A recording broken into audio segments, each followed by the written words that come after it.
Good news.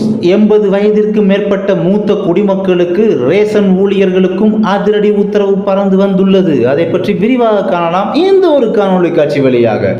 80 வயதிற்கு மேற்பட்டவர்களுக்கும் ration கடைகளில் நேரில் சென்று பொருட்களை பெற வேண்டும் என உணவுப் பொருள் வழங்கல் துறை வற்புறுத்தக்கூடாது. தமிழ்நாடு முழுவதும் உள்ள ரேஷன் கடைகளில் ஸ்மார்ட் கார்டுகள் மூலம் பயனாளிகளுக்கு அத்தியாவசிய பொருட்களை வழங்கப்பட்டு வருகின்றன.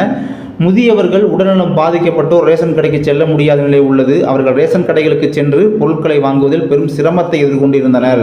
அதுவும் வெயில் வேற புழக்க வேற போட்டுக்கிட்டு இருக்கா, அதனால் பாவம் வயசானவங்களும் போக முடியல ரேஷன் கடைக்கு. அந்த ஒரு பிரச்சனைலாம் இருந்துட்டு இருக்கு.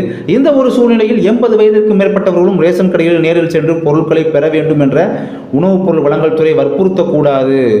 அதாவது 80 வயசுக்கு மேலே உள்ளவங்கலாம் பார்த்தீங்கன்னா நேரில் போய் தான் நீங்கள் பொருள் வாங்கணும், ஜாமான் வாங்கணும் ரேஷன் கடையில் அப்படின்னு சொல்லி டிபார்ட்மெண்ட் யாரையும் கம்பல் பண்ணக்கூடாது. 80 வயதிற்கு மேற்பட்டவர்களும் ரேஷன் கடையில் நேரில் சென்று பொருட்களை பெற வேண்டும் என உணவுப் பொருள் வழங்கல் துறை உத்தரவிட்டதாக செய்தி வெளியாச்சு. அது பற்றினா தப்பு சொல்லி ஆக்ஷன் எடுத்திருக்காங்க கவர்மெண்ட். இப்போ ரேஷன் கடைக்கு செல்ல முடியாத நிலையில் உள்ளவர்கள் ரேஷன் கடைகளுக்கு தங்களுக்கு வேண்டியவர்களை தங்களுக்கு பக்கத்து வீட்டில் இருக்காங்க பார்த்தீங்களா, அவங்கள அனுப்பி பொருட்களை வாங்கிக்கலாம், ஒன்றும் பிரச்சனை இல்லை அப்படின்னு சொல்லி இதற்கான விண்ணப்பத்தை ரேஷன் அட்டைதாரர்கள் பூர்த்தி செய்து சம்பந்தப்பட்ட ரேஷன் கடைகளில் வழங்க வேண்டும்.